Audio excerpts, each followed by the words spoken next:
I've got a question. How long do you think we humans have? How long does the human race have? Ooh. Oh, wow.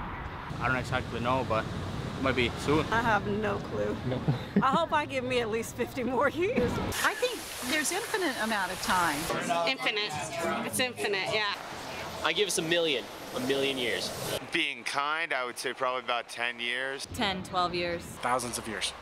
47 years, 3 months, 5 days. It's approximate. We're kind of like cockroaches on the planet. No matter how much damage we'll do, enough of us will survive to procreate and keep it going. Unless we can get to another planet, but then we're just going to fuck it up like we did Earth. Well, I think that we will be here for a long time, but we will change. We're going to turn back into apes.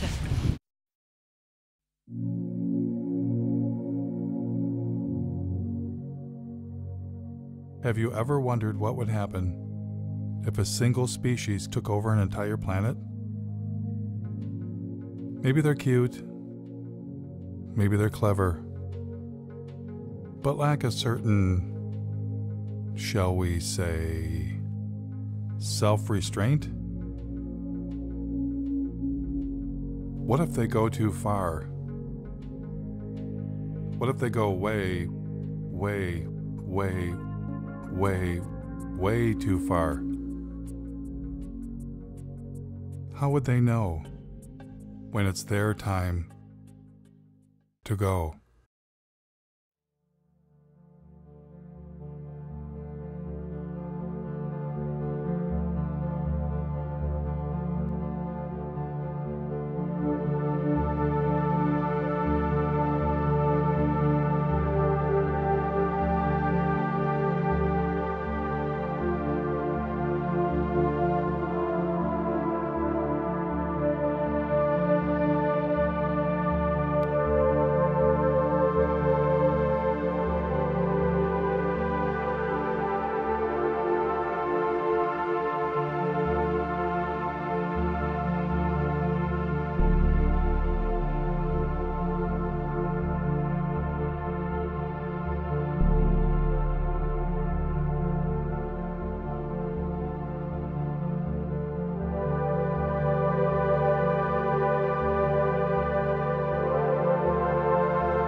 Due to our release through factories and automobiles every year of more than 6 billion tons of carbon dioxide, our atmosphere seems to be getting warmer. This is bad? Well, it's been calculated a few degrees rise in the Earth's temperature would melt the polar ice caps. And if this happens, an inland sea would fill a good portion of the Mississippi Valley. For in weather, we're not only dealing with forces of a far greater variety than even the atomic physicist encounters, but with life itself. That was 1958. We've known about the dangers of climate change for 6 decades. Back then, there was so much air pollution it would actually block out the sun. There was so much water pollution, rivers caught on fire. Forget throwing plastic bottles into the water. We tossed our cars in there. We also knew someday we'd run out of oil. For millions of Americans, this may be the worst weekend they've ever faced for finding gasoline to give them the automobile freedom they take as their due. I never doubted humans would find a better way, and I wanted to be part of it. A scientist sounded the alarm, and the modern environmental movement was born. Unless we do bring these chemicals under better control, we are certainly headed for disaster. Students all across the country organized the first Earth Day. At this point in time, it's very, very fashionable to talk about the environment, but as every day proceeds, we find very, very little concrete being done. As for me, you might say I was an early environmentalist. When I was 9 years old, a bulldozer began knocking down the woods near my home. I retaliated by putting sand in its gas tank. When I grew up, I became a tree hugger and moved to the wilds of northern Michigan to build a sustainable homestead and commune with nature. I wired my cabin for solar panels and heated with wood instead of fossil fuels. I wrote about sustainable living and environmental issues for the Mother Earth News and several news outlets. I traveled the country documenting invasive species, ecosystem collapse, and species threatened with extinction. I covered protests against destroying mountains for coal, and was once even confronted by the BP police. You're a journalist? Yeah. By all means, you can take all the pictures you want. Okay. We'll write a report, and then we have to send it to the FBI and the U.S. Attorney's Office. They'll call you. Through all of this, I kept wondering, why are we still addicted to fossil fuels? So I decided to begin following the green energy movement. What better place to check out how our renewable energy revolution is coming along than a solar festival in the Green Mountain state of Vermont, powered by 100% solar energy. Solar. I was having fun and got a chance to ask about getting solar panels installed. You can keep adding, so maybe every time you get a tax return, buy another solar panel. But then a little rain began to fall.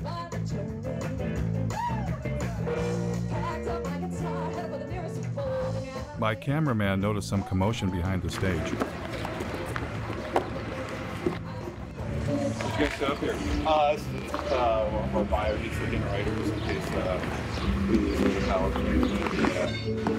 Oh, so the festivals run off solar energy primarily? Primarily.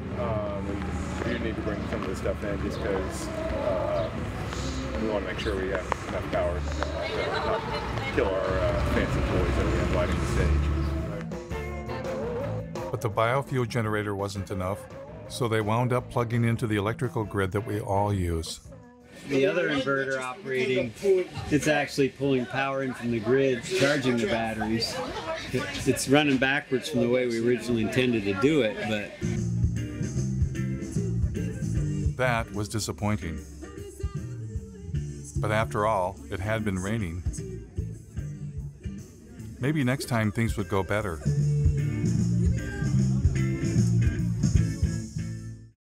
Luckily for us, hope was on the way. It's been a long time coming, but tonight, change has come to America. Green activists across the country cheered when newly elected President Barack Obama rolled out $1 trillion stimulus package with nearly $100 billion for green energy. Green was finally ramping up, and everyone wanted to be part of it. President Obama brought in environmental activist Van Jones from the Apollo Alliance with shovel-ready projects. They've got to put up tens of thousands of wind farms. They've got to put up millions of solar panels. Former Vice President Al Gore, who had a few years earlier released an Oscar-winning film, shared his ideas with the president. We have the opportunity now to create jobs all across this country, in all 50 states, to repower America. Al Gore had already encouraged billionaire airline owner Sir Richard Branson to invest big time in green energy. Branson is pledging future profits from his airline to the tune of perhaps $3 billion. $3 billion, that's with a B, to fight global warming. Is Al Gore a prophet? How'd you spell profit?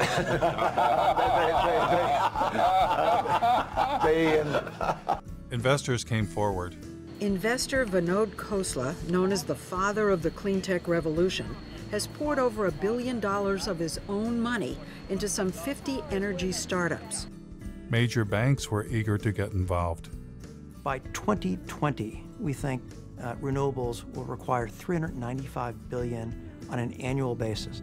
Robert F. Kennedy Jr. was both on the board of major environmental organizations and was leading a green energy investment group.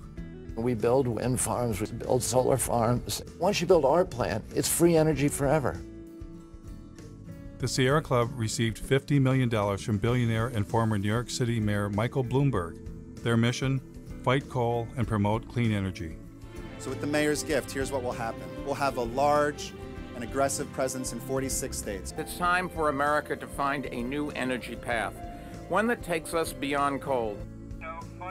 And then Bill McKibben, one of the nation's leading environmentalists and author of a breakthrough book called The End of Nature, formed an organization called 350.org with the mission of igniting a global climate movement.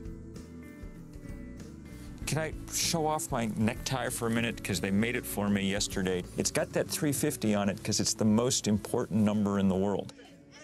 Things were looking up, and the green energy revolution was underway. Michigan had been hit hard by the Great Recession, and hundreds of millions of dollars in green stimulus money was arriving. Now, to do their part for the new green economy, General Motors introduced a new line of electric vehicles. When the Chevy Volt was ready for release, I attended their press conference. So these electric vehicles are ready for public consumption, and we're ready with the infrastructure, with the rates, with the communications. I am extremely grateful to be here today, and in fact this is a chance for me to say thank you more formally. The Chevy Volt is upstairs. We'll be able to take a look at it. We got about 1,000 photos. Yeah. This is the plug.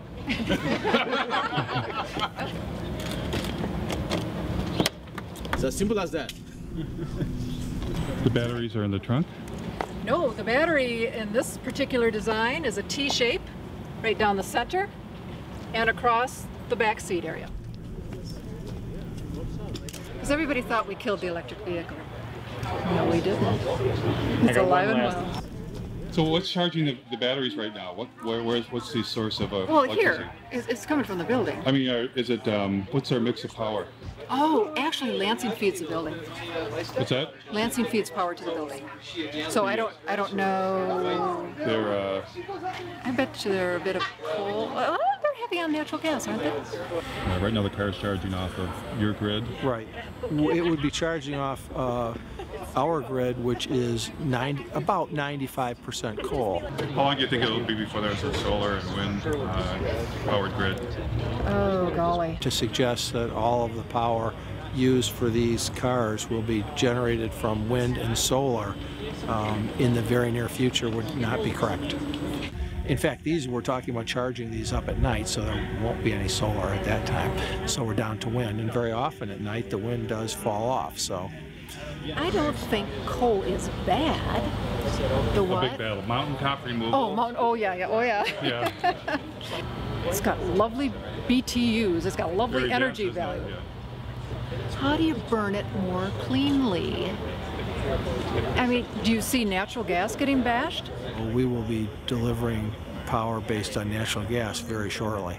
And even with that that mix, we intend to use biofuels if we can. You got any support? Oh, the environmental groups are extremely supportive. We did install the state's largest solar array at my company, the Board of Water and Light. It's just down the street from here, a few miles, if you want to take a look at it.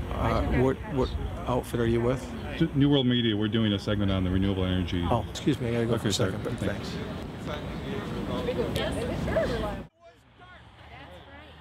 I decided to take him up on his offer to check out their football field-sized solar array right down the street. What we're trying to do with this kind of a tour is get a sense for what they've already done as an indication of what we could do to push the envelope even further. We took a hard look at wind and determined that, you know, around here there's not any real good wind coming through all the time. That's what we liked about solar. You would get the power when you most needed it. You pass these around, look at them. They are pliable. Made in Michigan, that was another good thing. Although the efficiency of these panels is only about just under 8%. If you happen to be NASA and you happen to own a rover running around Mars, they have very efficient panels. But we can't afford those at about $1 million a square inch. How many homes would this array provide electricity for? The standard answer that we tell everybody is we're providing enough to meet the peak requirements of 50 homes. However, for most of the people that look at it a little bit closer, we generate about 64,000 kilowatt hours a year. Our average customer uses about 6,000 kilowatt hours a year. 6,000 into 64 is just a little over 10. We can meet the energy requirements for 10 homes over a year. Will that be an incentive to put more solar on? Well, if you wanted to make all of the energy required for the city of Lansing over a year, well, how about you'd have a solar array that was 3 miles by 5 miles. Right, but we're not going to do that. But I mean, what would? My friend from the Sierra Club wanted him to be more positive, but he was not interested. As a consequence of the big push for green energy, wind farms were rising around the nation, including near my home in northern Michigan. We've done coal and nuclear for years. We've been trying to get in more into the renewable side. These are the largest in Michigan. I think it's 482 foot total. How many yards of concrete? There's 800 yards of concrete in the base, right around 140 tons of re-steel. What are those blades made out of? That's all fiberglass and balsam. They're about 36,000 pounds apiece. This tower will weigh 800,000 pounds when we're done. Then the cell is 220,000 pounds, and hub and rotor assembly is another 160. It's pretty substantial. They were impressive machines. But is it possible for machines made by industrial civilization to save us from industrial civilization?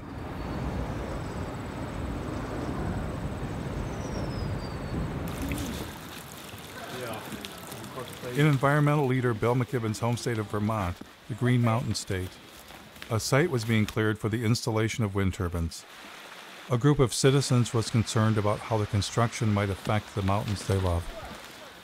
I joined them for a tour. It's going to be 21 turbines. 21. Yeah. On this in this project. Yeah. The estimate was maybe there would be 3 full-time jobs. If the goal is to try to make Vermont the leader in climate change, I appreciate looking to the sky in the hopes that we can do that. But more importantly, I'm personally looking at the ground thinking this is not the kind of legacy I'd want to leave to my kids. When I was a kid, we'd go hiking in these woods. We would be able to drink from the waters down the hill here, and now you have to question that. And how long are these towers supposed to last? 20-something years. 20 I know. It's just. Oh, wait a minute. You're kidding me. It's a nanosecond. 20 years? Oh, it's a nanosecond in the time of energy. Does anybody consider that this is mountaintop removal for wind instead of coal? Yeah, and we've even had people say if you can do mountaintop removal in Kentucky and West Virginia for coal, then it's about time that the rest of the country shared in the mountaintop removal too. Hello. I think they're going to tell us to move back. The thing is you've got to have a fossil fuel power plant backing it up and idling 100% of the time. Because if you cycle up or cycle down as the demand on the wind comes through, then you actually generate a bigger carbon footprint than if you just ran it straight. Do you ever go to things where they just go, well, that's not true, it doesn't matter, we're going to have the smart grid? Doesn't make any difference. You still got to have it idling, because let's just say the wind stopped right now. Just stopped for an hour. You've got to have that power. What do you do? I'm a environmental health and safety consultant. I usually work with businesses to help them do things, but I would never work with scum like this. You didn't get me on camera doing this, did you? Not being judgmental or trying to play God, but we've got to deal with population growth and sustainable resources. We've all got to cut back. All this energy is supposedly going to heat a water park. We can find unique and different ways to waste energy. This is not a Vermont company. I mean, Green Mountain Power will be bought out by Gas Metro, and Gas Metro is owned by Enbridge, as I understand it, which is a big company, resource company in Canada, which is exploiting the tar sands, that wants to build the XL pipeline. See, they're all in bed together. Still we don't know the whole story. Have you asked Mr. McKibben to come see that? He thinks anything renewable is good. Yeah. So that's what I've heard people say.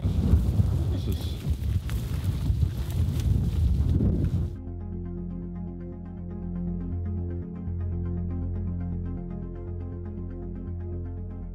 I'm in a strange position.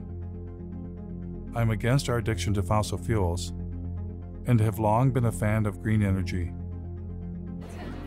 But everywhere I encountered green energy, it wasn't what it seemed.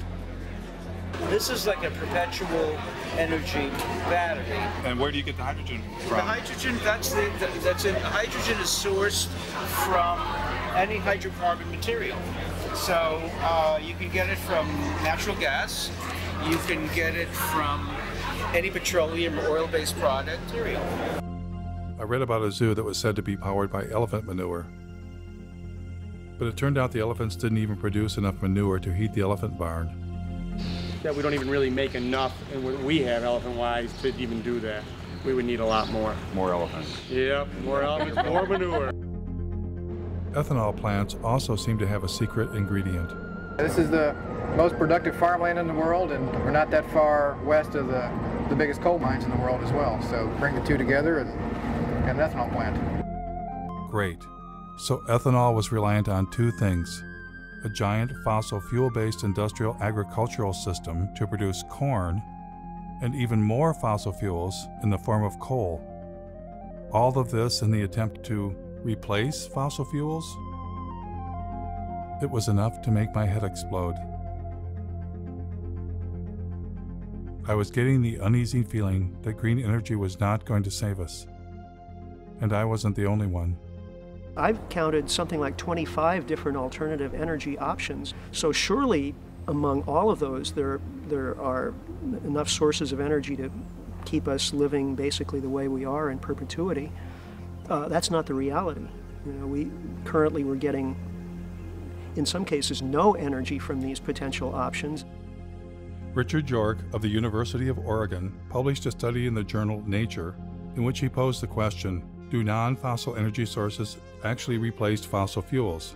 Well, we implicitly assume often the substitute pushes out the thing you wanted to substitute for. What you find is nations that add non-fossil energy sources do not seem to see a particular suppression of fossil fuels. That's pretty mind-blowing. We've got billions of dollars being spent, and green energy is not even replacing fossil fuels? They don't even know that that's a question, yes. The story that we're in right now is, okay, we're in ecological hot water, but there are technological fixes. And if we're just creative enough, if we're just ingenious enough, and if we just work hard enough, we will triumph. Seeking technological fixes one after another is simply going to lead us to another level of catastrophe sooner rather than later. We want to believe that these things are going to be available for us. So if we get a little worried and somebody comes up with a new thingy and promises that, you know, this will do it for us, we want to believe.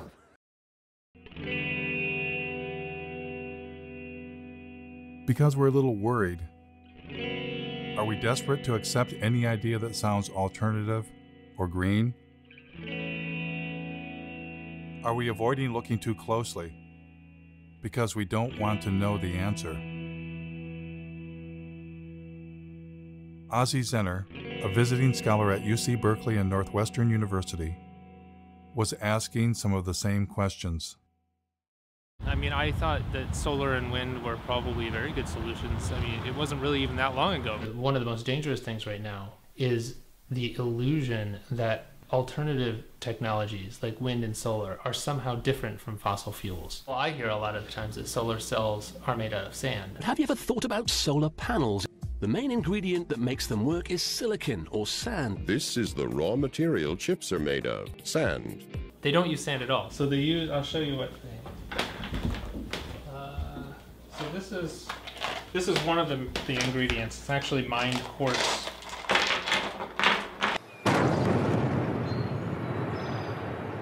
Spruce Pine, North Carolina, regarded as the finest source of high-purity quartz in the world for semiconductor, solar, and communication applications.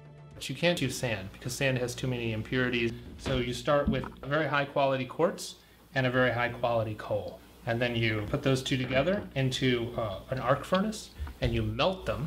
The quartz is then melted with coal in a large furnace at temperatures of up to 1,800 degrees. So you need more coal to do that.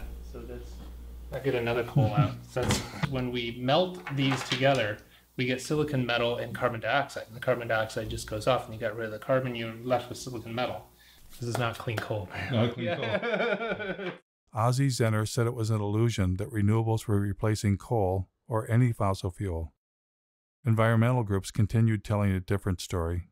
We've already seen more than 25% of the U.S. coal fleet has already either retired or is on a schedule to retire. Coal plants were closing, but Ozzie explained that well-meaning people were being misled. NV Energy is now going to go ahead and shut down the plant and go with renewable. One of the largest solar plants, and that's going to happen right behind me. Since you can't replace a coal plant with solar, they're actually replacing the coal plant with 2 natural gas plants. And natural gas is a fossil fuel. This is the Las Vegas cogen natural gas plant. This is one of the facilities that's replacing the coal plant that's being shut down. This is the Sun Peak generating facility. This is the second natural gas plant that was used to replace the coal plant. And you hear the same story in Iowa. Instead of using energy generated by coal-fired power plants, the solar farm will now avoid about 2.1 million pounds of carbon pollution. But then they're building a larger natural gas plant. This is a 650 megawatt natural gas plant. That's 4 times more megawatts than the coal plant over there that it's replacing. And they're doing the same thing in North Carolina, which was the subject of that Years of Living Dangerously series. Duke Energy operates a coal plant right outside of Asheville that is the biggest source of climate pollution in western North Carolina. And we are working to retire that plant and replace it with clean energy. But what they don't tell you is that we're also building a larger natural gas facility.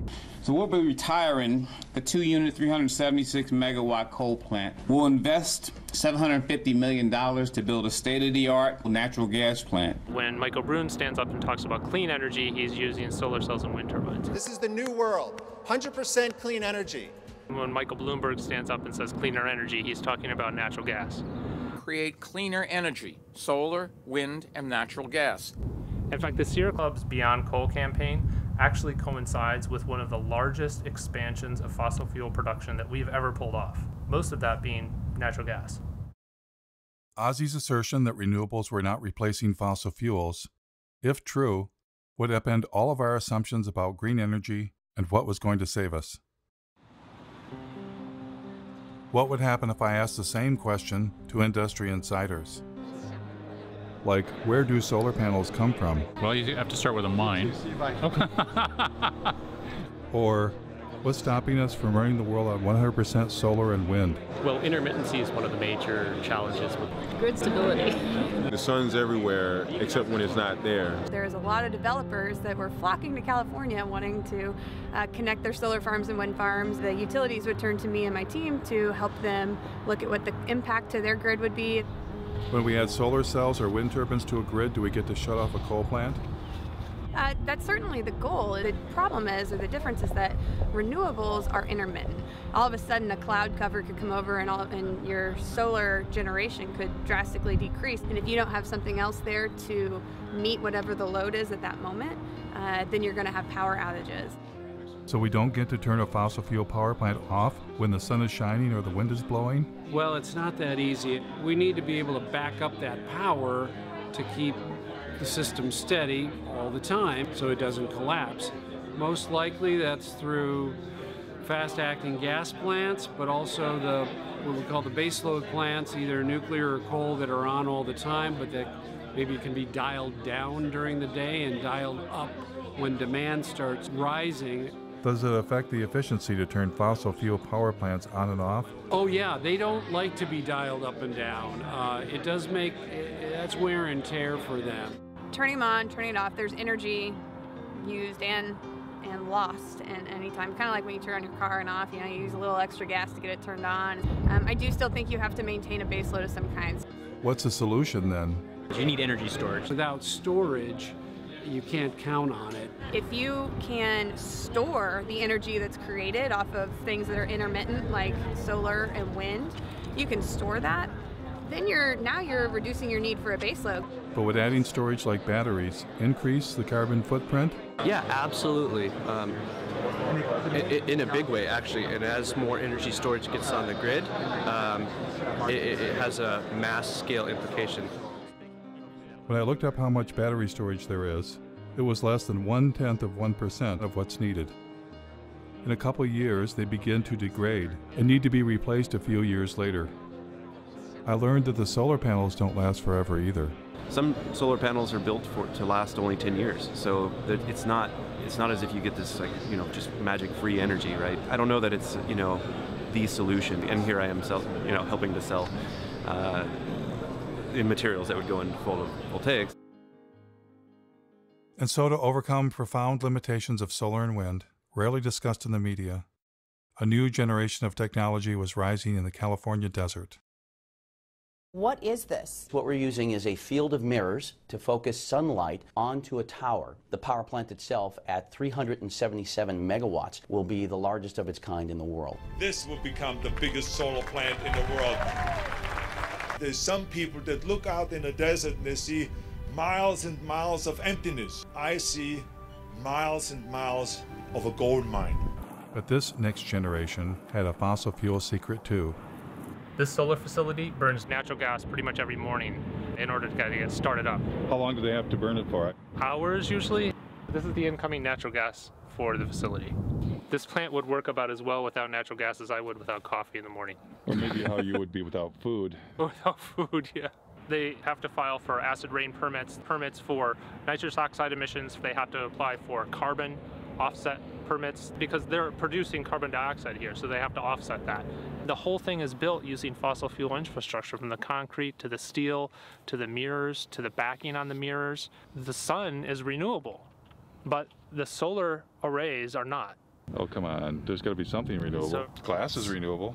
Glass is not renewable. Iron's renewable. Aluminum, that's renewable. I recycle my pop soda cans. I know it's renewable. Yeah, the problem with all of these materials is that it takes an incredible amount of energy to mine and process all of the materials that go into building something like this. You use more fossil fuels to do this than you're getting benefit from it. You would have been better off just burning the fossil fuels in the first place instead of playing pretend. That green energy has nothing to do with fossil fuels is apparently a story only meant for you and me. Here is Robert F. Kennedy Jr. speaking to oil and gas company insiders.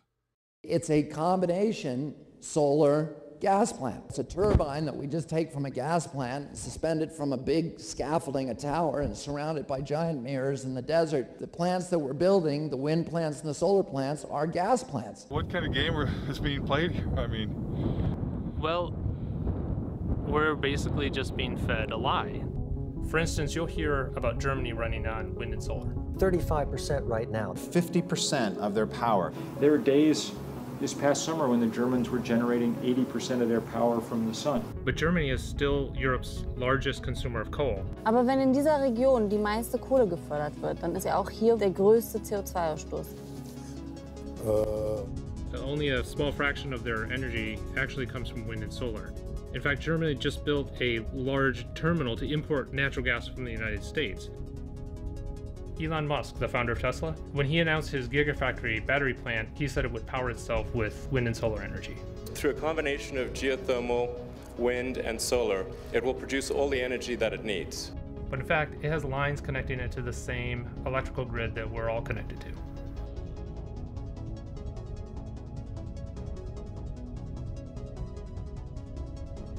Electric cars, wind turbines, and solar panels use rare earth metals. And in fact, the rare earth mine is right up the street from here. In mining these deep deposits, about 90% of what they pull up out of the ground contains uranium, thorium, and low level of other radionuclides. Radioactive waste that has to be disposed of somehow. They kind of turn into a paste and spread it over the desert floor. Well, that's good for the desert, right? Yeah, the desert loves that. Tesla's electric cars are built with aluminum, which uses 8 times more energy to manufacture than steel. They use lithium, which also rely on toxic mining. And even more graphite, which is one of the rarest forms of carbon. In fact, the investors wanted to open several new graphite mines after Tesla announced the Gigafactory. Apple claims to be 100% renewable. We never stop thinking about what's best for the planet. We now run Apple on 100% renewable energy. All of our facilities worldwide. And they did chop down a forest to put up solar panels near their North Carolina plant. But they didn't disconnect it from the grid, and they can't. Duke says energy-hungry companies like Apple can never go entirely off the grid. They're still hooked up to our grid. Despite all of the claims, I haven't found a single entity anywhere in the world that's running on 100% solar and wind alone. It turns out, you don't just need fossil fuels to run a place like Ivanpah. You need the devil himself. Or in this case, themselves. All of the mirrors that you see there are built by the Koch brothers, Guardian Glass Industry, a company that they control. Koch Carbon creates a lot of the inputs that are used to create the cement and the concrete and the steel. And not only that, they build the plants that builds polysilicon for solar cells. They have actually their own solar line called Solar Molex. From every step of the process, the Koch brothers are there. But they're the evil doers. Yeah, the funny part is that when you criticize solar plants like this, you're accused of working for the Koch brothers. That's the idiocy in all of this. This absolutely cannot extend civilization's life. This relies on the most toxic and industrial processes that we've ever created.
The beauty of a solar facility, and particularly this technology, is that it is so environmentally benign.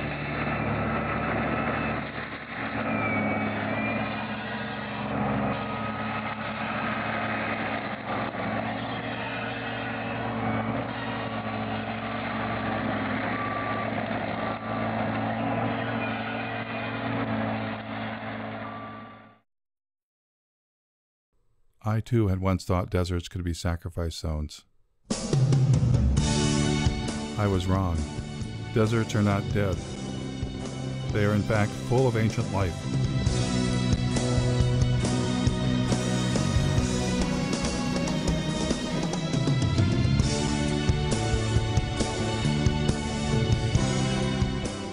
In the desert, the Joshua tree stands, waiting, waiting for the giant ground sloths and the mammoths that shall never return. The Joshua tree depended on the giant mammals to reach up high and eat their seeds, and thus disperse the Joshua tree. But now, stranded in time and space, the Joshua tree awaits a new fate, to be sacrificed in the name of progress. Joshua trees are torn down to make way for solar projects. 23ABC's Cassie Carlisle travels to the Mojave Desert to talk to neighbors. They're not your usual tree, more like something from fiction, but these Joshuas are causing quite an uproar. No, it makes me sick. They're clearing them off, killing them real quick, and now they're grinding them up, getting rid of all the evidence.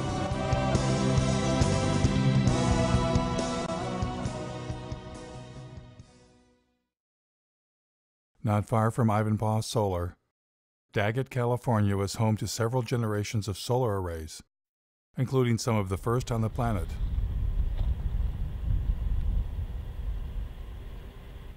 Ozzy and I thought we would take a trip to see where it all began.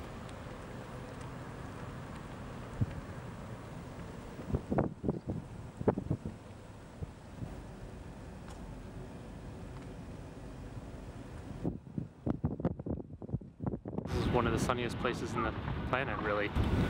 This the center of the solar industry. And they've been building and dismantling and building arrays here for about 40 years.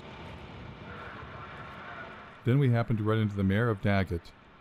I know the solar plants out there. My husband, back in, I'd say 83, 84, they worked out there building that solar plant out there. Yeah, the SEGs. And everybody here worked. How is that held up? Is it the job still here? No. Jobs went bye-bye. They have their normal people that run the plant operators and stuff like that, the big wigs, you know, they have that. Where that energy's going, I don't know. Were you originally optimistic that the solar would bring more jobs in the development with people? We really did. A lot of things come into this town, they come and go. They go really fast. Did you see this? Then Ozzy and I discovered that the giant solar arrays had been razed to the ground. Oh my God. I mean, this was huge. It suddenly dawned on me what we were looking at. A solar dead zone. Look at the blowing sand. Yeah, there's sand everywhere. There's sand dunes forming around this area. Wow.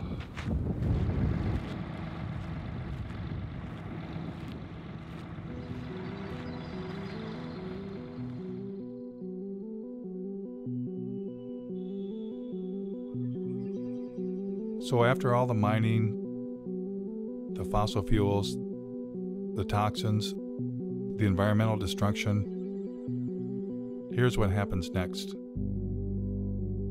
Only a few years after it was built, things at Ivanpah began to fall apart. Broken mirrors littered the desert. Yes, these giant solar and wind technology installations may last only a few decades, then tear it down and start all over again. If there's enough planet left.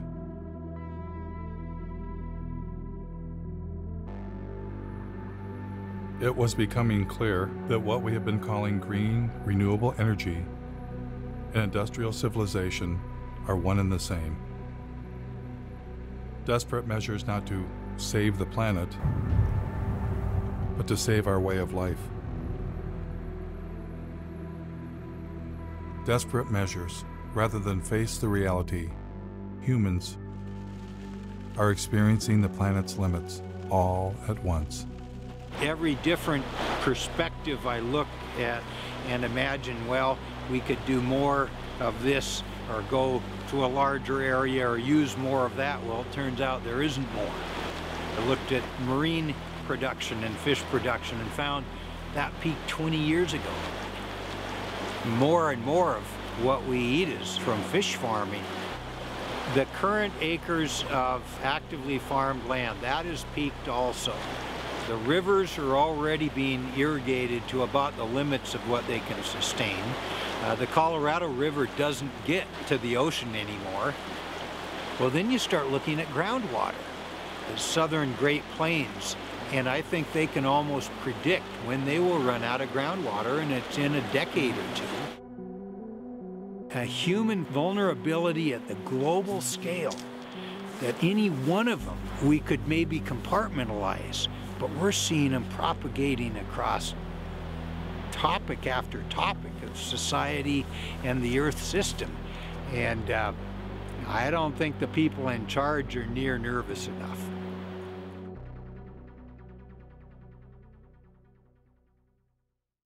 Though each of them takes climate change seriously, every expert I talked to wanted to bring my attention to the same underlying problem. There are too many human beings using too much too fast. As a global community, we really have got to start dealing with the issue of population.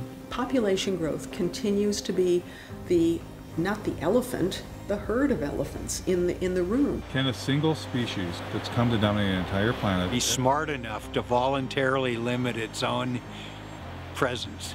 Is there any precedence for that in nature? Wow. We have to have our abilities to consume reined in, because we're not good at reining them in if there are seemingly unrestrained resources. Species hit the population wall a lot and then they crash. I mean, that's a common story in biology. If that happens to us, in a way, it's the natural order of things. And I don't think we're going to find a way out of this one. I don't. As a scientist, what leads you to that conclusion? Well, because right now, a large percentage of that number is supported by industrial agriculture, which is heavily subsidized by oil, and it's not sustainable. And, you know, and there's no going back. Without seeing some sort of major die-off in population, there's no turning back. What's the thing that nobody ever asked you that you wanted? Nobody's ever asked me if I'm scared. Yeah. And I am. I actually am scared. I lose sleep over all of this.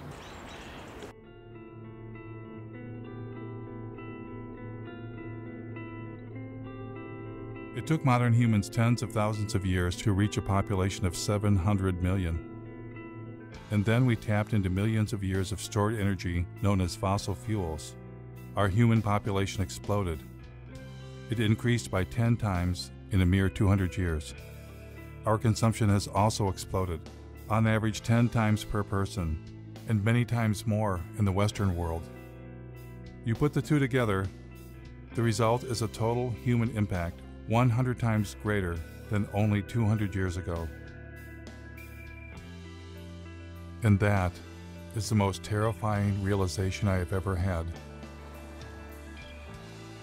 We humans are poised for a fall from an unimaginable height. Not because of one thing, not climate change alone, but all the human-caused changes the planet is suffering from. So why are bankers, industrialists, and environmental leaders only focused on the narrow solution of green technology? Is it the profit motive? And why, for most of my life, have I fallen for the illusion green energy would save us?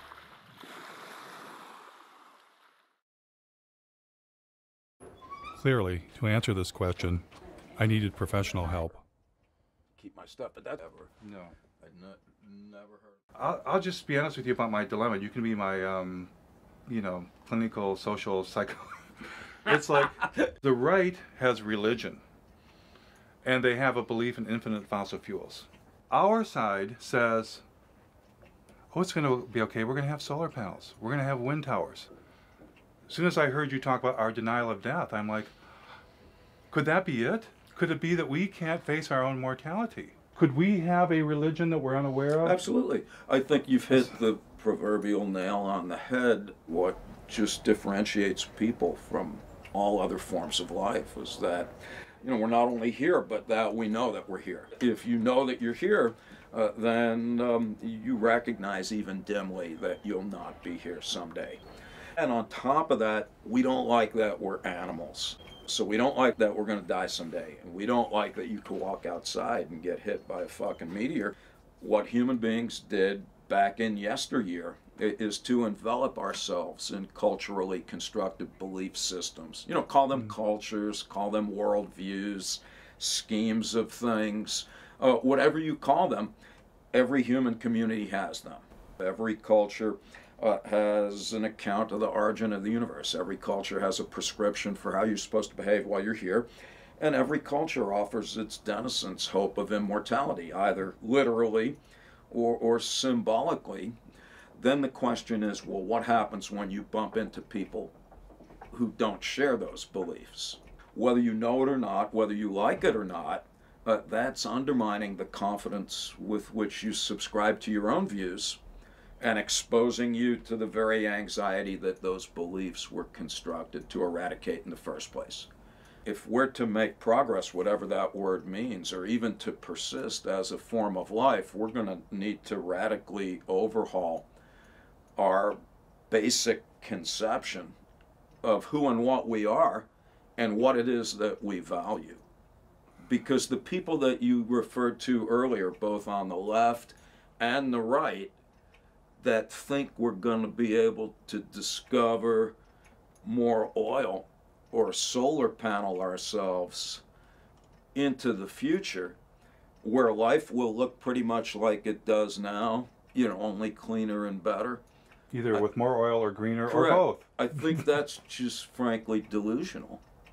What I'm hearing is that if I haven't come to grips with my own anxiety about death and life and presented with a reminder of that, yeah, I'm highly likely to make some tragic decisions for the community.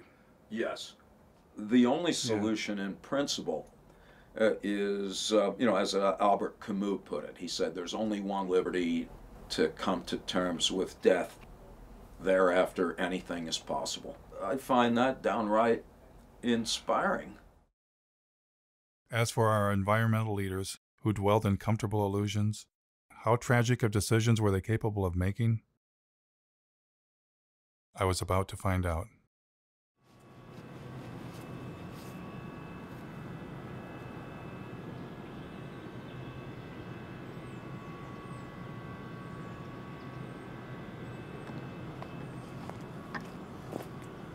They claim they're just using forest residues, but actually a great deal of what the McNeil facility and lots of biomass facilities burn is whole trees. And as you can see by this pile that's stacked right outside of the facility, these are trees.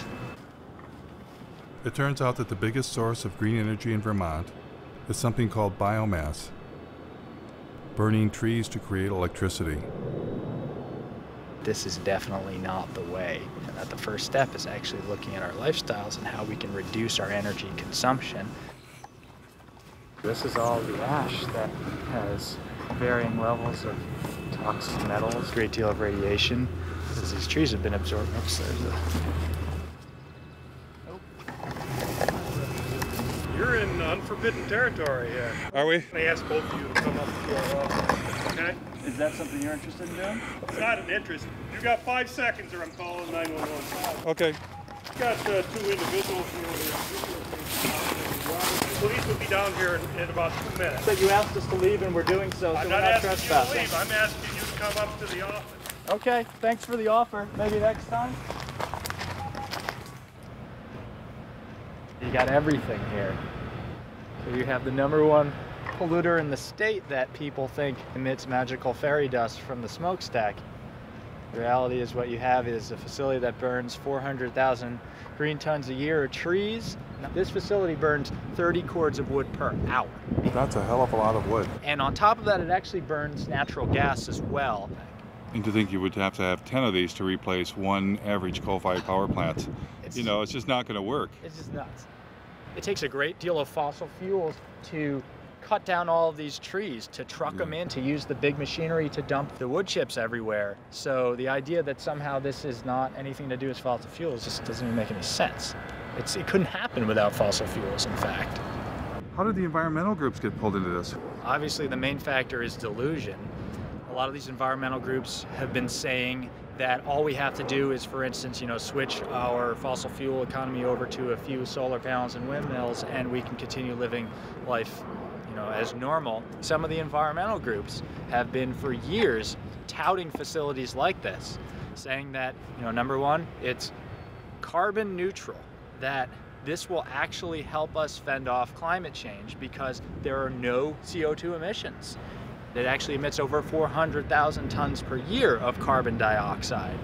Oh, but once we cut them, they'll grow back. They'll grow back over a period of decades to centuries. But if we cut every tree in the United States, it would be able to power the country for a year, and then what happens when, the streets are gone?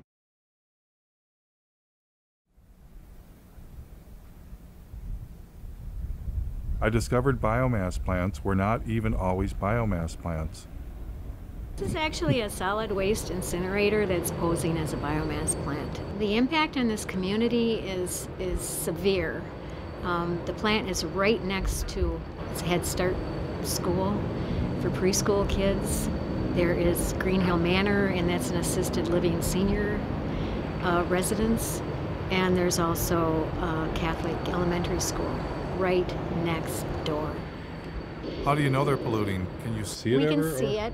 The snow at the elementary school and at the preschool is covered with black, some kind of black soot. We just had it analyzed, and it came back as mostly tire chips. They have to add tire-derived fuel to raise the temperature of the fire, because anybody who's tried to burn green wood or wet wood knows that it doesn't burn very well. But this biomass plant had yet another surprise. They admit that they burn 20.1 tons per hour of creosote-treated railroad ties. Besides that, they are allowed to burn 500 pounds per hour of PCP-treated railroad ties. These are shipped in from Canada. It's not green, it's not renewable, it's not carbon neutral, it's not anything that they claim it to be. Yet, they got $11.5 million grant because it was classified as renewable. The plant owner told us that they were having trouble getting enough wood chips. And he even asked us if we had any scrap wood where we lived, would we call the plant and let them know so they could come up and pick it up. We're not talking about some old industrial site. We're next to one of the most beautiful places in the world. We are next to Lake Superior. This is Keweenaw Bay. This is actually Lance Bay. It's part of Keweenaw Bay.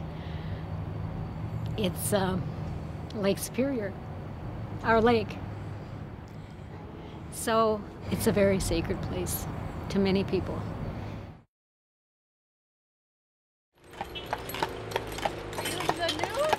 No, there's supposed to be a climate change rally. Oh? Michigan State University students, inspired by 350.org, were holding a rally for the clean energy future they'd been promised.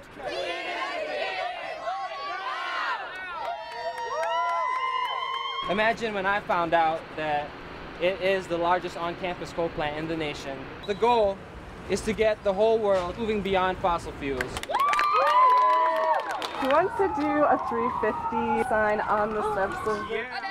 But it turned out Michigan State had a form of green energy in mind the students did not support.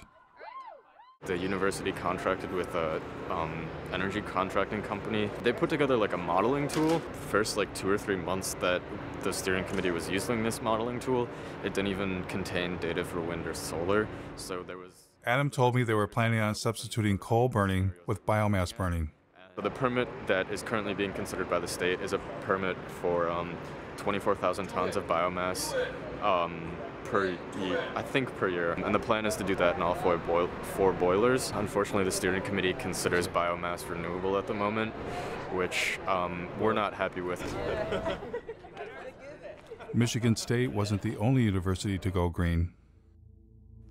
I'm happy to announce that Carolina will be going beyond coal in the next decade.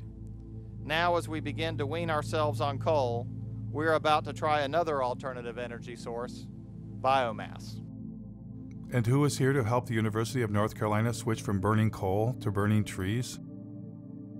So it is a great pleasure to be here today to celebrate the remarkable step that the university is taking to say we're going to do our part. A remarkable step indeed. We're to do our part by getting out of bed with coal companies and into bed with logging companies? Where did the idea of colleges going green by burning trees come from anyway? A little college called Middlebury in the heart of Vermont. Welcome to the celebration of the opening of Middlebury's new biomass gasification system. It's now my great pleasure to introduce this afternoon's speaker, Bill McKibben. What powers a learning community? And as of this afternoon, the easy answer to that is wood chips. It's incredibly beautiful to stand over there and see that big bunker full of wood chips. You can put any kind of wood in, oak, willow, whatever you want. Pretty much anything that burns, we can toss in there if we can chip it down to the right size. And there are very few similar cases any place in this country of that kind of change over that scale.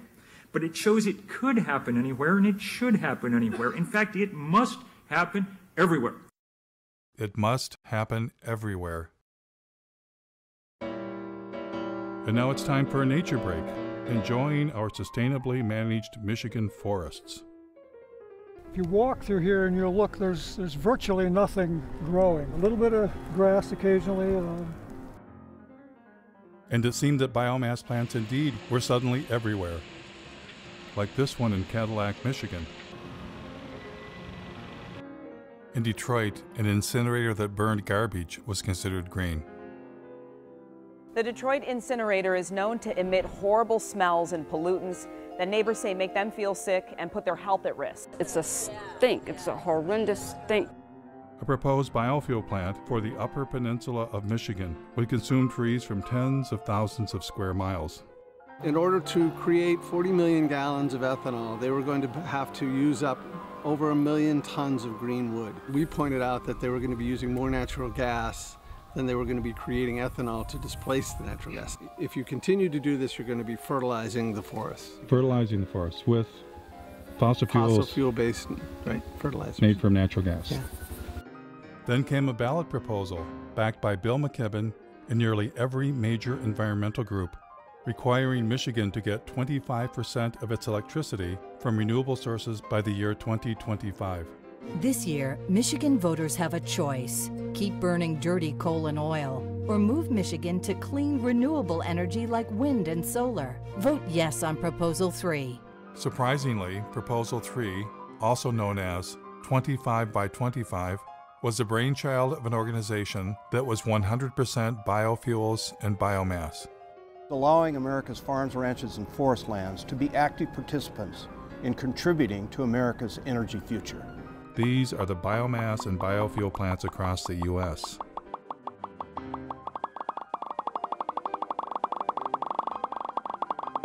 How did this happen? And it wasn't just the USA, it was all around the world. Wood chips, which is just a euphemism for trees, are being exported to Europe from America, British Columbia, Brazil, and Indonesia, wherever they can get them from.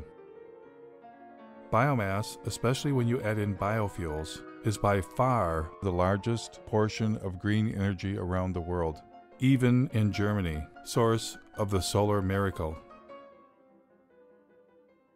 But maybe I was missing something. Maybe I had it all wrong. I decided to ask people protesting fossil fuels how they felt about biomass and biofuels as green energy. Would you say we don't need to do biofuels, food, and forest for energy? No, definitely not. Of course not. Of course not. Burning biomass, any kind of combustion is something we just need to move away from. The more trees we have, the better. A lot of that didn't grow overnight. If we cut it down, we don't know the impact of that. You're here as an oak tree, fight a chainsaw, that wouldn't be saving the planet. No, it's a painful way to go. I can tell you that right now. It'd take you a while to regrow. Oh yeah. It wouldn't be me, it would be like an offspring, you know? With so many people doing it on such a massive scale, all of a sudden at once, like, that's pretty serious. No, I think we should not be burning trees. No. Why would we cut down trees? We shouldn't replace one terrible way of getting energy with another terrible way of getting energy. Exactly. Because it's one thing. Clearly, most citizens are opposed to biomass and biofuels. But what about environmental leaders? At times, they have promoted biomass, but other times, they sound like they are against biomass. Like this Sierra Club policy, we are deeply concerned about the implications of wood to energy for native forests. Or this statement signed on by 75 environmental groups, burning forests for energy will destroy one of our best defenses against climate change. But then again, their language leaves loopholes that enable biomass. The NRDC says you must use the right types of biomass. The Dogwood Alliance says maybe small biomass plants are okay. And the Sierra Club flat out states biomass can be sustainable. Which side are they really on? I thought for sure with the camera rolling, environmental leaders would speak for the trees.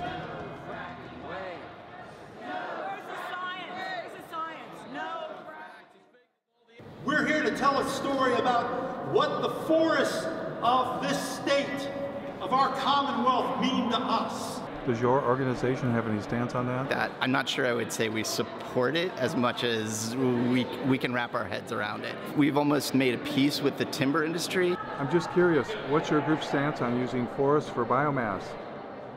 Biomass is renewable, biomass is sustainable. And I'm with Clean Water Action.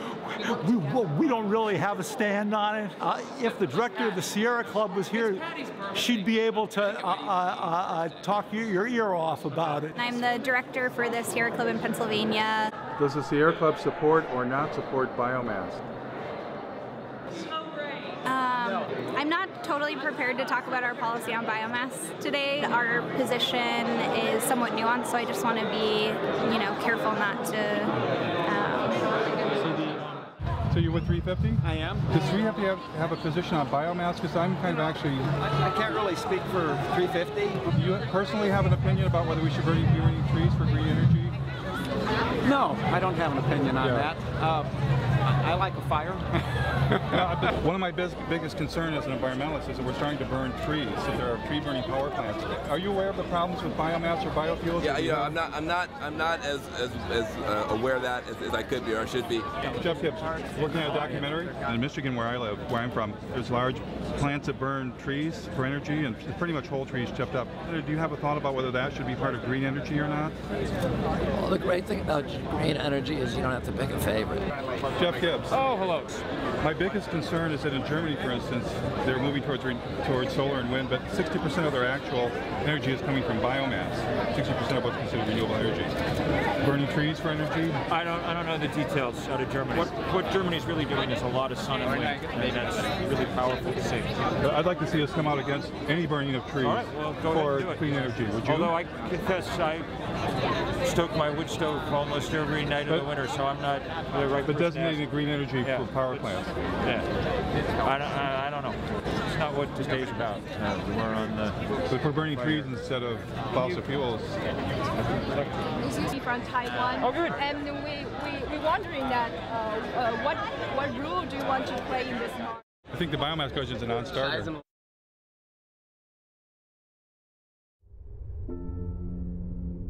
I found only one environmental leader willing to reject biomass and biofuels. So we are talking of the old oil economy trying to maintain itself now through another raw material, the green planet. The only reason corn and soya is being planted for biofuel in this country is the subsidies make it profitable. I think the big crisis of our times is our minds have been manipulated to give power to illusions. We shifted to measuring growth, not in terms of how life is enriched, but in terms of how life is destroyed. Her honesty was refreshing. But as for the rest of them, I wondered, what are they hiding? And why are they hiding it? Is it their ignorance? Or is it something else? What if they themselves had become misguided? What if they've made some kind of deal they shouldn't have made and are leading us all off the cliff?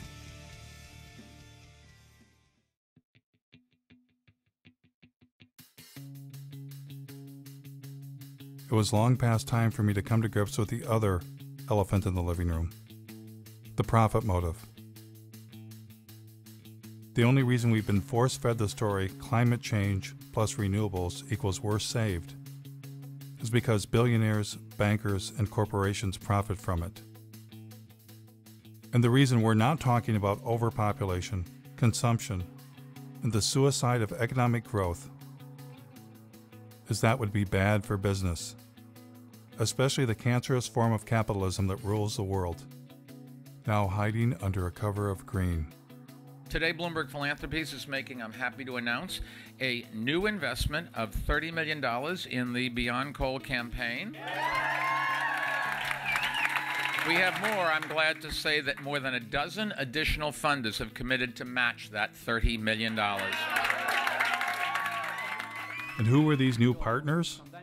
One of them was Jeremy Grantham, billionaire, world's leading timber investment advisor. They were not investing in trees to turn them into nature preserves, which might answer another riddle.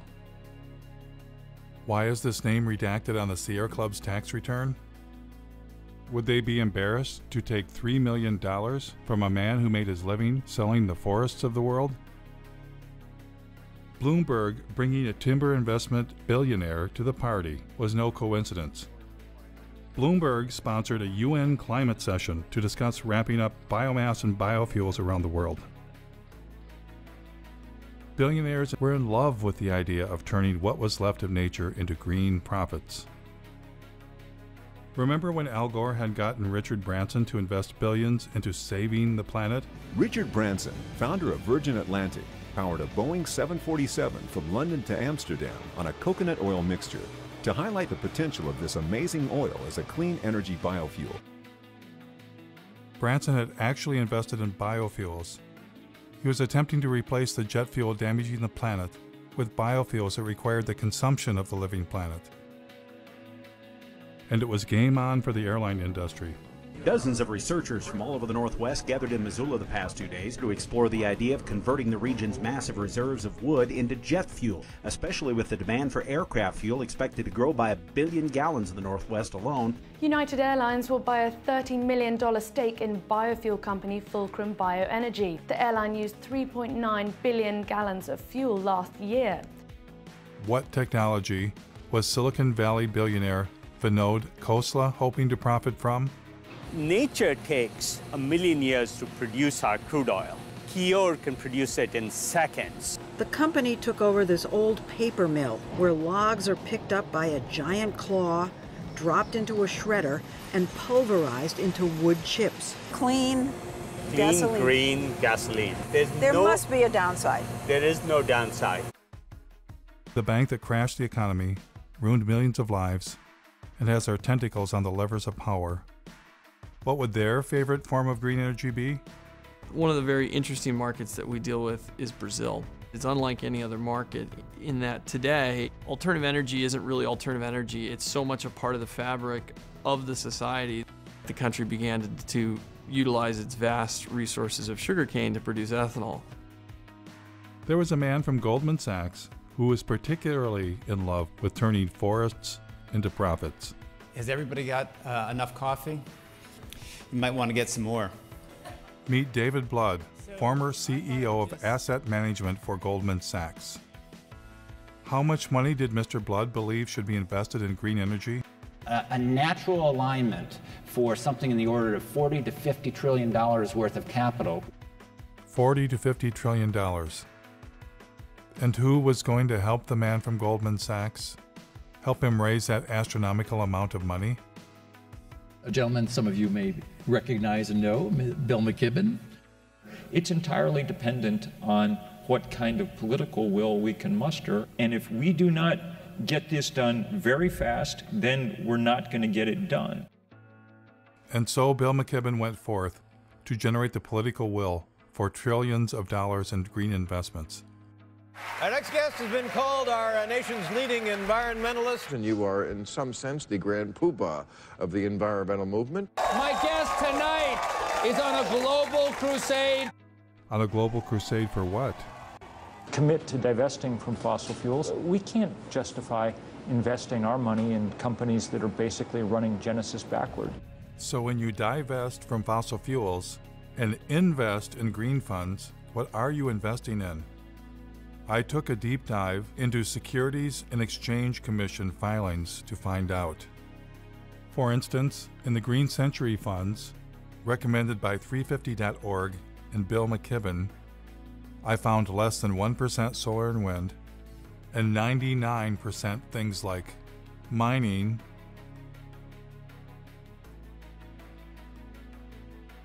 oil and gas infrastructure companies, including a tar sands exploiter, McDonald's, one of the companies driving meat consumption across the planet, Archer Daniels Midland, one of the world's largest producers of biofuel, Coca-Cola, the largest creator of plastic pollution on Earth, logging and paper companies, including one that brags about biomass burning,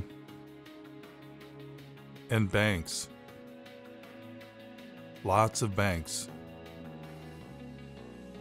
including BlackRock, the largest financer of deforestation on Earth. The business that they're engaged in is actually destroying our life support system. The Sierra Club also partners with a green fund called Aspiration. Aspiration also includes dozens of companies profiting from the destruction of the planet, including Chevron, ExxonMobil, Chesapeake Energy. In order to maximize the production potential of the well, the shale formation will be hydraulically fractured. The Russian gas giant Gazprom. Gazprom owns the world's largest explored gas reserves, 36 trillion cubic meters.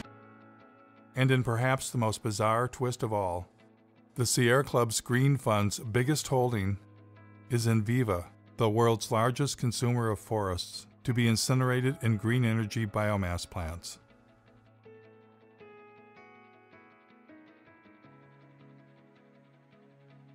Of course, one investment option is a green fund run by Bill McKibben's buddy, David Blood. And who was the chairman of this fund?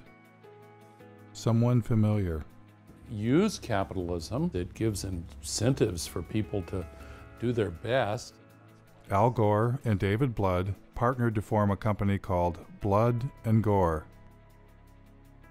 No, scratch that. Generation Investment Management. And within this fund, Blood and Gore designated a special investment category, targeting $650 million of biomass and biofuels. Funny thing was, they partnered before Al Gore's film came out. Was that movie just about climate change? Or something else? On one side, we have gold bars. Don't they look good? I'd just like to have some of those gold bars. On the other side of the scales, the entire planet. If we do the right thing, then we're going to create a lot of wealth.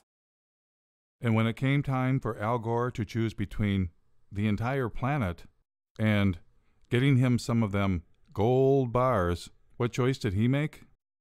Here is Al Gore earning his keep by pretending to care about the rainforest while lobbying Congress on behalf of the sugarcane ethanol industry.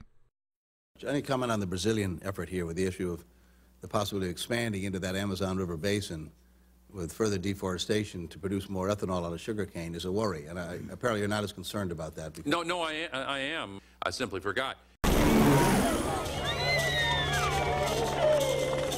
What's been going on there is really very troubling. Nós somos humanos que apenas querem sobreviver. And with your permission, I'll show you a very quick example of it over a period of 25 years. The invasion of sugarcane monocultures in the region clashes with the indigenous people's right to land. These are images of a last-ditch attempt by the Guarani Kiowa to resist eviction. Important to note that the exploitation of the sugarcane growing areas in Brazil does not have to inevitably have the knock-on consequence of causing destruction in the Amazon. Sugarcane fields are burning. They're set alight before the harvest to eliminate the leaves and tops of the plant, which makes cutting more efficient. Environmentalists blame the seemingly endless sugarcane fields for air and water pollution on an epic scale. And along with deforestation, the threat it poses to the environment is becoming clear. Once the indigenous families were expelled, the landowners set their homes on fire.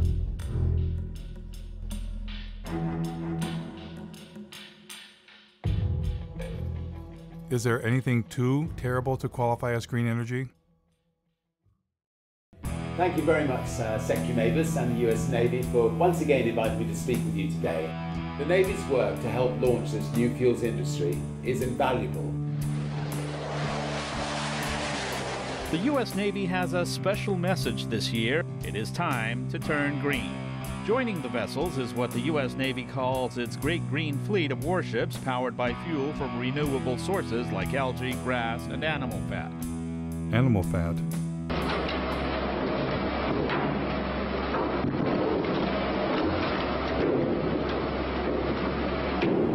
The next time you fill up at your neighborhood gas station, you might find yourself pumping a little alligator into your tank. That's right, UL Lafayette researchers have developed alligator fat into a renewable source for biofuels. And once we run through the animals, what's next? GE, who brings you nuclear energy and wind turbines, is ready with a plan. I believe that liquid fuels, chemicals are eventually going to have to be made from sustainable raw materials. We believe that seaweed is one of the most attractive opportunities.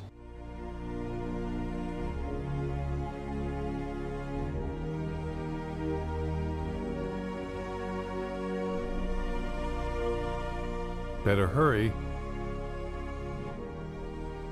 1 year after it was filmed, the seaweed forest was dead.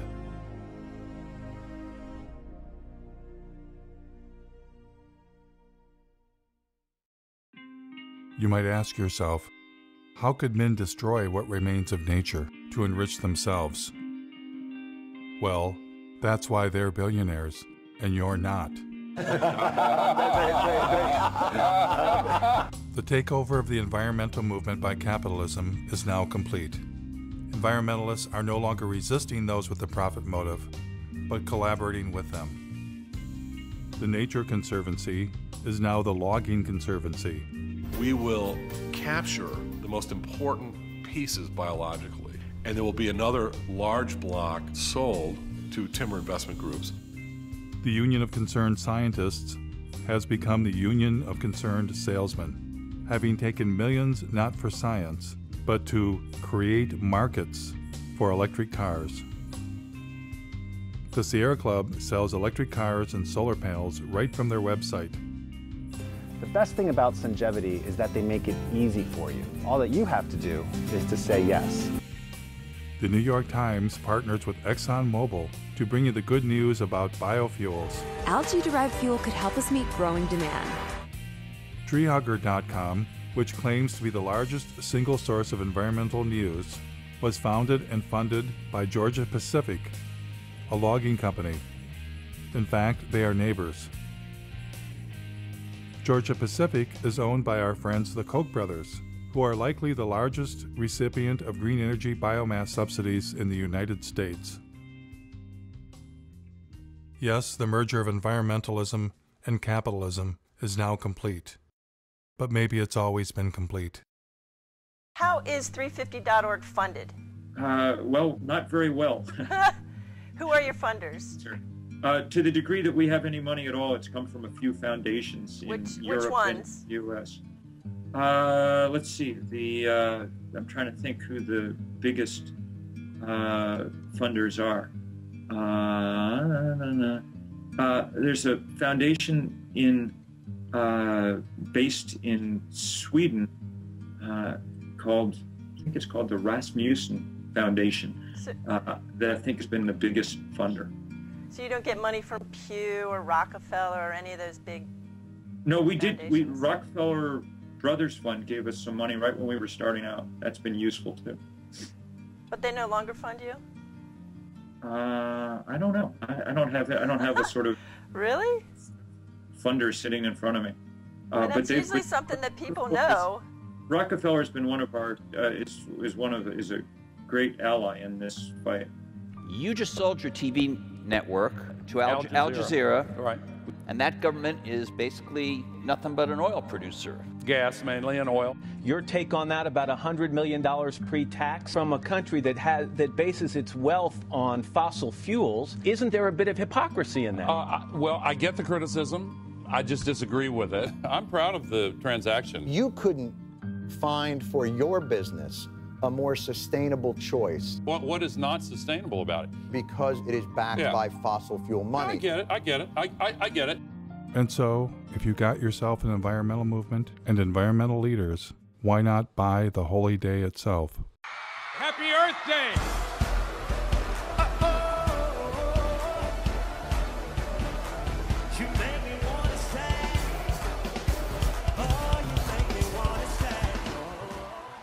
Now we are facing the greatest sets of issues that we've seen in my lifetime. It's time now for a new generation to jump up on the stage and create a habitable country, a habitable planet that we can all enjoy. Are you that generation? I need to thank Building Energy, which provided so much solar power to this that we've powered the entire event with solar energy. But when I went backstage to see what was really going on, You ain't running this whole thing on that, Jack. I can tell you that. The toaster is 1,200 watts. So that run right there could run a toaster. I found the installer. Hi. Are they running the festival on these solar panels? The concert is run by diesel generation system. They didn't ask us to energize the concert. Oh, okay.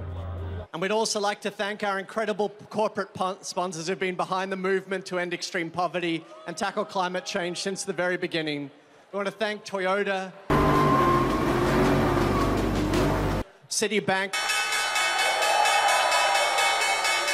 We want to thank Caterpillar. We're standing at the construction site of the Dakota Access Pipeline. It looks like there are at least 3 bulldozers actually bulldozing the land. People have gone through the fence. The bulldozers are still going. And they're marching over the dirt mounds. Without these partners, it wouldn't be possible. Let's give them a round of applause, everyone.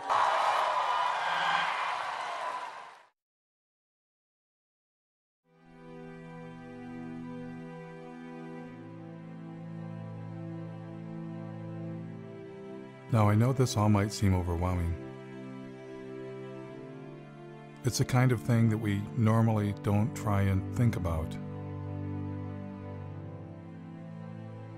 But by not thinking about it, it stands a good chance of doing us in. I truly believe that the path to change comes from awareness. That awareness alone can begin to create the transformation. There is a way out of this. We humans must accept that infinite growth on a finite planet is suicide. We must accept that our human presence is already far beyond sustainability and all that that implies. We must take control of our environmental movement and our future from billionaires and their permanent war on planet Earth. They are not our friends. Less must be the new more. And instead of climate change, we must at long last accept that it's not the carbon dioxide molecule destroying the planet. It's us. It's not one thing, but everything we humans are doing. A human-caused apocalypse. If we get ourselves under control, all things are possible. And if we don't,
Yeah.